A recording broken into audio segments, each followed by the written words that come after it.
Hello everyone. Myself Jitendra Chaudhary.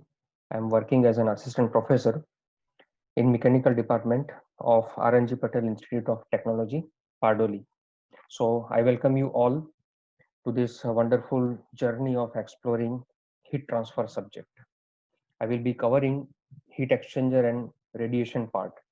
So in this lecture, we will see definition of heat exchanger, some interesting application of heat exchanger, and classification of heat exchanger. But before we begin, let us understand why heat is so important. So if you see, the coldness actually dominates the entire universe, because we all know the universe is composed of only 4% of matter. The rest is dark energy. So there are so many places, the empty places, where there are very less temperature beyond our imagination. So we are fortunate enough that we have heat on this earth. Now, again, heat, we can consider it as a source for a life. Without heat, there is no life possible. Now, on this earth, we have only two sources of heat, that is sun and core of the earth. And because of sun only, today we have fossil fuels. So that is solid, which is a coal, liquid fuel, that is a crude oil and petroleum products, gaseous fuel, that is a natural gas. So all these fossil fuels, they contain chemical energy. Now, how these fossil fuels are formed? So if you look at the approximately 300 million years ago, all the living entities, they deep buried into the earth's crust, and then as time passes, with the tremendous pressure and application of heat, these all living entities, they converted into coal. Similar, Similarly, on the deep ocean floor, we have petroleum and natural gas that is also formed uh, by the similar phenomena. So all these fossil fuels, they basically contains chemical energy, and by burning these fossil fuels, we convert this chemical energy into thermal energy. So heat is basically a thermal energy, which is a primary source of energy. And again, we convert this thermal energy into mechanical energy and then electrical energy. So every our prosperous life, that is only because of this electrical energy, which is derived from this heat or thermal energy. So all the thermal power plants, they are running by burning this one of these fossil fuels. All the different types of industries, they also burn lot of tons of fossil fuels on daily basis. And all modes of transportation, whether it is air transportation or land transportation, everything is depends on burning of crude oil or petroleum products. So our prosperity, humans' prosperity is largely dependent on the burning of fossil fuels, or say basically a heat or thermal energy.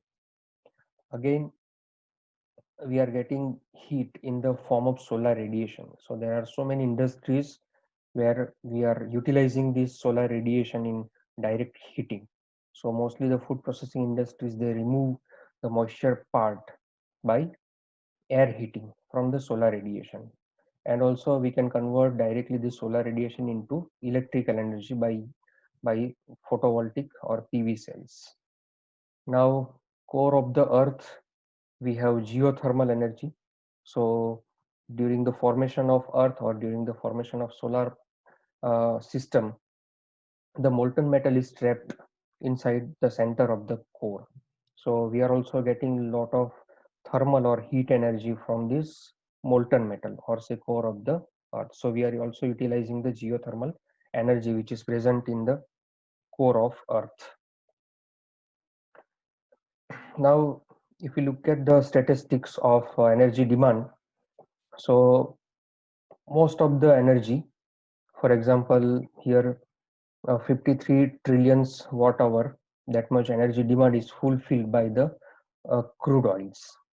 Then 42,000 trillion watt hours of the energy demand are fulfilled by burning the coal. Similarly, 37,000 trillion watt-hour energy demand are fulfilled by natural gas. So if you compare these statistics, then most of our energy demands are fulfilled by the burning the fossil fuels, that is crude oil, coal, and natural gas. The remaining we are extracting from the biofuels. A small portion is from hydroelectric power plants. Then 2000 trillion watt hours is from nuclear power plants, and 1000 trillion watt hour from wind and solar. So we can see here the large amount of our energy demand is fulfilled by burning these fossil fuels. So every progress we made, for every single watt we generate, we have to burn these fossil fuels. Now, as we burn these fossil fuels, there are so many consequences that happens. For example, greenhouse gases, global warming, glacier melt, ozone layer depletion. So all these are the bad effect of burning these fossil fuels. So we all know the what is greenhouse effect. So whatever the solar radiation that penetrates through this atmosphere onto the earth's surface, and when it gets reflected back, then it trapped inside this earth's atmosphere because of the presence of the greenhouse gases. So day by day our earth's global temperature increases. I guess every year 0. 0.3 degrees Celsius we show rise in increase of this global temperature. And we all know that the earth is made up of say 75% water. We have very less land mass, and again the glacier melt because of this global warming, rise in temperature or global warming. It affects the melting of glaciers. So there are large deposits on the earth, which is the water which is in the form of glaciers that are deposited. So because of this global warming, we can see here 1905, 1909, there is a big glacier that is that has disappeared in 2004. So as this glacier melts, we can see rise in water level and tsunami, and there are so many other effects of this global warming. Again, ozone layer depletion is also a very dangerous phenomena. We know that if the ozone layer is basically a protecting layer which protects us from entering of this UV rays, ultraviolet rays. So sun is radiating UV rays also, but that are absorbed by ozone layers. So as this ozone layer depleted, the UV rays can directly penetrate on this earth, and if we happen to come across to this UV rays, then we can get skin cancers or any skin diseases also. And again, we know that fossil fuels are fixed in quantities. So as we utilize this, we will be running out of these fossil fuels, and that causes the price of rise in price of every commodity.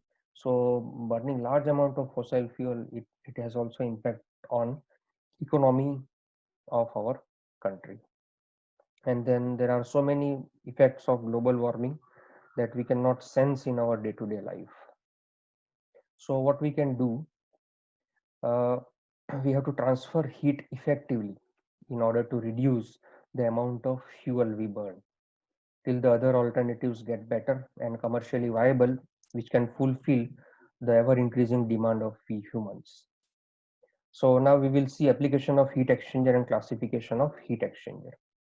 So if you want to see the definition of heat exchanger, so heat exchanger is basically a mechanical device which transfers heat from hot fluid to a cold fluid with maximum rate, with minimum investment, and with minimum running cost. So there are a wide range of equipment such as boilers, condensers, radiators, furnace, solar collectors, cooling towers, etc. are primarily designed based on the heat transfer analysis. Now we'll see some notable examples of heat exchanger. We'll start with thermal power plant. So thermal power plant are basically, there are so many components like boiler, superheaters, reheaters, then air preheaters, condensers, cooling towers. So all these major components of thermal power plants are basically a heat exchanger. For example, in case of boiler, we are converting water into steam. with the application of heat. So heat we are getting from the burning of coal. So as we burn the coal, there will be hot flue gases which are generated here, and these hot flue gases, they transfer heat to the water which is flowing through these boiler tubes. So here in boiler drum, we are converting water into steam. So this boiler is a kind of heat exchanger where heat transfer takes place between hot flue gas and water which is passing through these boiler tubes. Similarly, this superheater also, here the heat transfer takes place between the steam, that is dry saturated steam, which enters into superheater, and again the flue gas transfers heat to this saturated steam. Now this steam, as it absorbs the heat, it converts into superheated steam. So here superheater is a heat exchanger where heat transfer takes place between flue gases and steam. Steam is converted from dry saturated to superheated steam. Again, in case of reheater also, we are heating the uh, steam. And this air preheater, here we need a combustion air for burning this coal. So in place of supplying the room temperature atmospheric air, we utilize the flue gas which is just about to leave this uh, leave from the chimney into the atmosphere. So here we are utilizing the heat from the flue gas. So air preheater is a heat exchanger where heat transfer takes place from again the flue gas which is at slightly lower temperature and the incoming combustion air. Again, this condenser part, whatever the steam which rotates the turbine, after rotating the turbine, it enters into the condenser where we again convert this steam into water, which is to be again transferred back into the boiler. So here the water is continuously getting circulated. So condenser is a heat exchanger which basically converts steam into water. So here heat exchange takes place between cooling water which is coming from the cooling tower, and it absorbs the heat and it becomes warm, and again it sent it back to the cooling tower. So condenser is also heat exchanger and cooling tower is also a heat exchanger. Whatever the warm water that sprinkle into this cooling tower, they divide it into small particles, and the air which flows, which enters into the bottom of this cooling tower, which takes away the heat and rises up. So cooling tower is again a kind of heat exchanger where heat transfer takes place between the warm hot water and the cold air. So you can see in thermal power plant there are so many components which act as a heat exchanger, and we can design or we can analyze the performance of all these heat exchanger by applying the subject of heat transfer, the principles of heat transfer. We can also see application of heat exchanger in automobiles. So this is the air conditioning system of automobiles. So here this is a evaporator part which basically extract the heat from the space and the surrounding air temperature decreases. And this is a condenser part. So whatever the steam which is extracted from the evaporator, that is basically again uh, thrown back into the surrounding the condenser. So this condenser part basically transfer heat to the surrounding, where a evaporator part, it basically absorb the heat from the surrounding. So this evaporator and the condenser is also a kind of heat exchanger. And if you see the engine cooling system, then these are the engine cylinders where on burning of say petrol or diesel, there will be a large amount of heat is generated inside the cylinder. Now in order to protect the wall, the cylinder wall, the cylinder wall material temperature has to be kept at a certain desirable level in order to prevent the uh, alter change in properties of this material. So we are providing here the cooling water jackets adjacent to this cylinder walls. So basically whatever the heat that is generated, the the heat from this cylinder wall, they transfer into this cooling water, and this cooling water becomes hot, and they rises up, and then it send it back to this radiator. So radiator is again a kind of heat exchanger where heat transfer takes place between the air which is flowing past through these radiator tubes. So here there are two heat exchange processes basically. Here there will be a heat transfer between the hot wall of this engine cylinder and the cooling water jacket, and here the heat transfer takes place between the cooling water and the air which is passing over this radiator. Now in case of domestic air cooling, air conditioning system also, this is a evaporator part which actually extract the heat from our room, so our space become cool, and then the same heat is again transferred to this condenser. So condenser is outside the air component of air conditioning system. So it basically dump this air into the surrounding air. So this is basically evaporator and condenser. We can design this evaporator and condenser on the basis of heat transfer principle. Then again, you can find out the application of heat exchanger in dairy industry also. So this is a milk chiller. And again, as we talked in the steam turbine, the high temperature, high pressure steam basically rotates this turbine. So this turbine blade basically exposed to a very high temperature, and in order to maintain or to keep this blade material at a desirable temperature, there are cooling pockets that are provided inside the thickness of this rotor blade. So cooling media, either cold air or say liquid water or cold water, that flows inside these pockets to keep the wall temperature at a certain desirable limit in order to prevent the thermal damages or thermal stresses generated on this blade. So that is the heat exchange, heat transfer principle that also works on turbine blade cooling also. Then you can find the application of heat exchanger in manufacturing plant also. So this is the example of hot rolling process.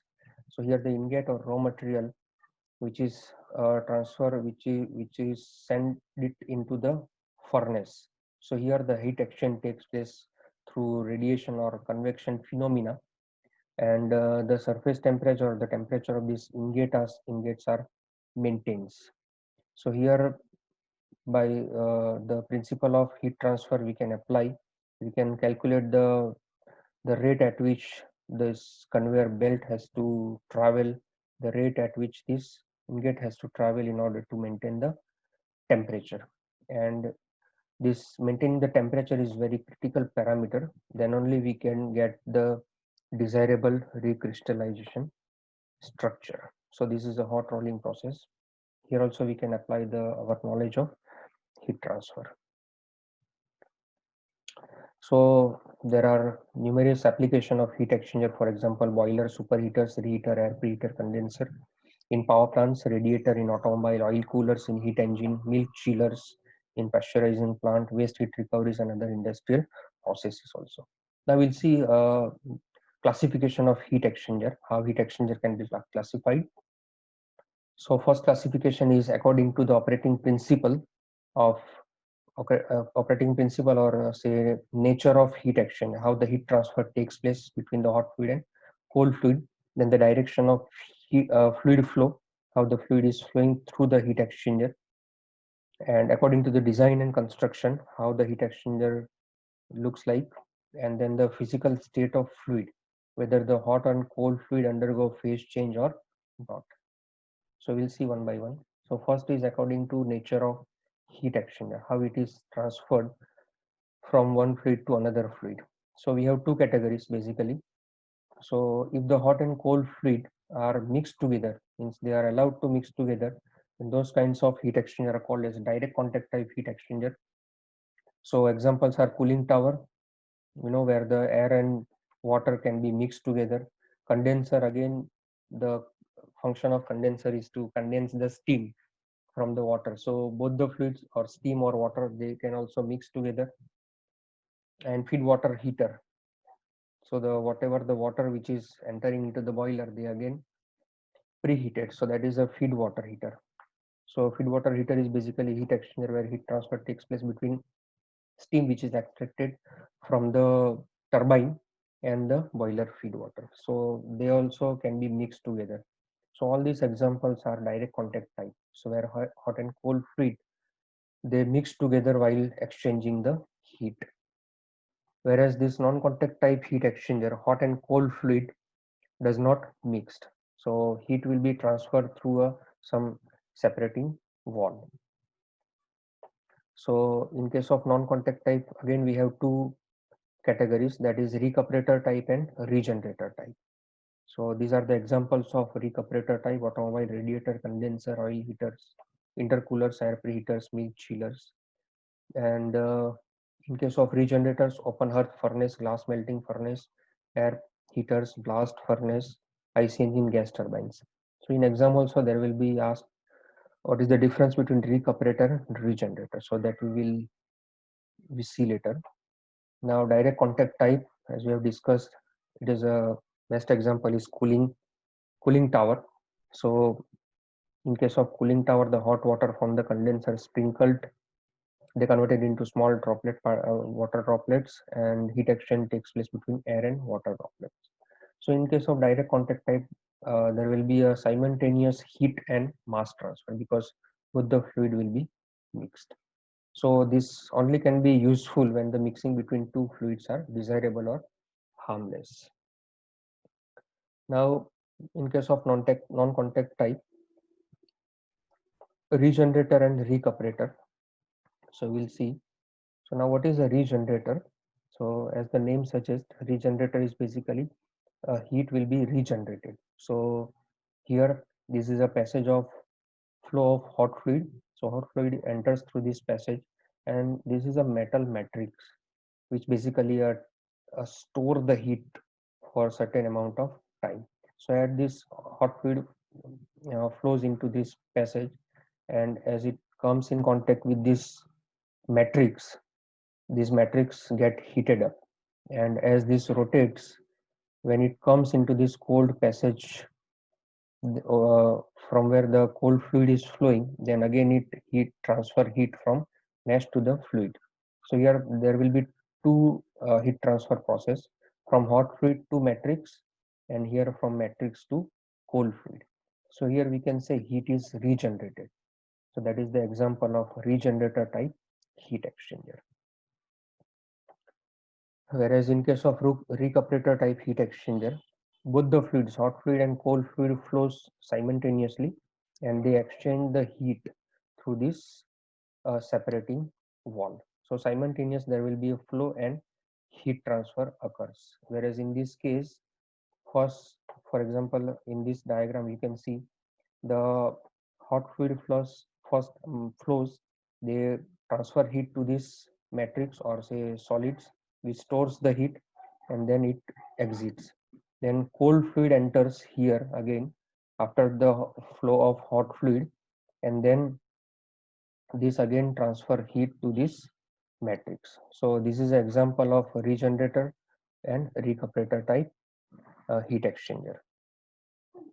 Now we will see classification according to direction of fluid flow. So according to direction of fluid flow, we have three categories. One is parallel flow heat exchanger, where the cold fluid and hot fluid flows in the same direction.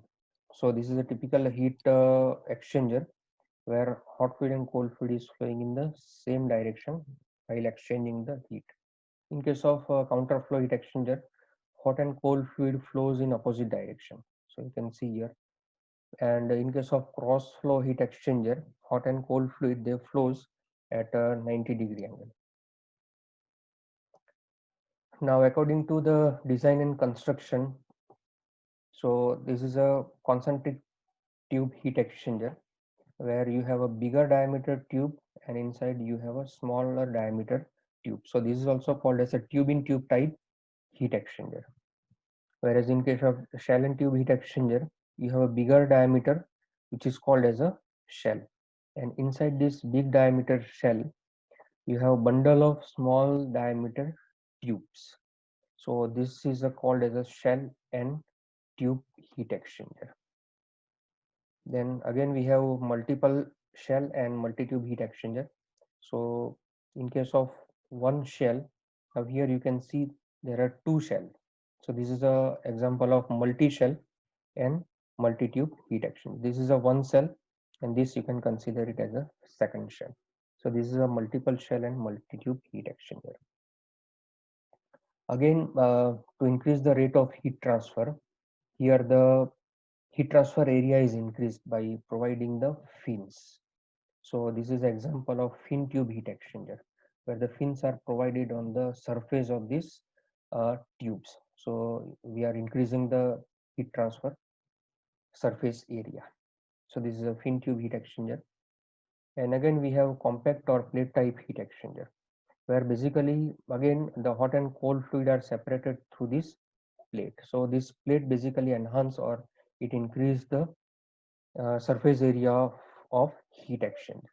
So because of this increase in heat transfer area, the overall size of this heat exchanger get reduced drastically. So that is why it is called as a compact or say plate type heat exchanger. Nowadays in most of the industries they utilize this kind of compact or plate type heat exchangers. Now according to physical state of fluid, we have condenser and evaporator. So this is a again heat exchanger where hot fluid or cold fluid, either hot or either cold fluid, they undergo a phase change. Now we know what is a condensation process. So condensation is basically converting vapor into liquid. So that is a condensation process.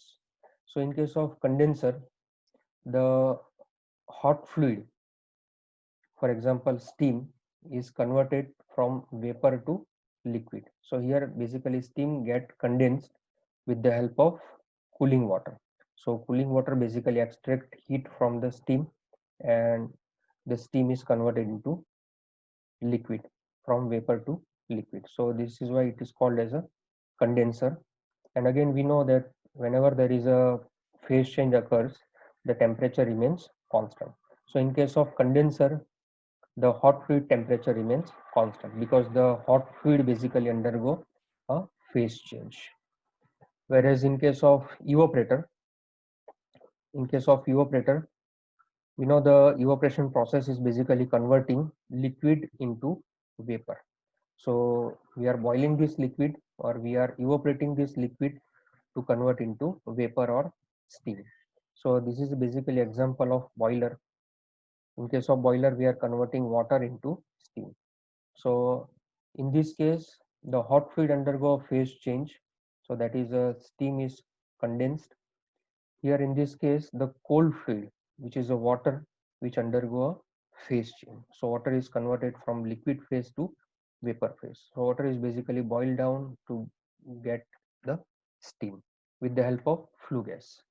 So here the flue gas temperature decreases from Thi to Tho, whereas this cold fluid which undergo a phase change, so the its temperature, that is Tc, remains constant. So that is the difference between evaporator and condenser. We have to remember condensation process is converting vapor into liquid, and the hot fluid is a steam, cold fluid is a cold water which is coming from the cooling tower. Whereas in case of evaporator, the process is evaporation, so converting liquid, that is boiler feed water, into steam. So here cold fluid undergo phase change, so cold fluid temperature remains constant, hot fluid's temperature reduces.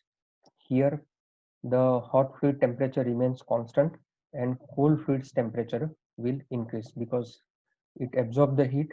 Here it transfer the heat to the boiling water. So this is condenser and this is a evaporator.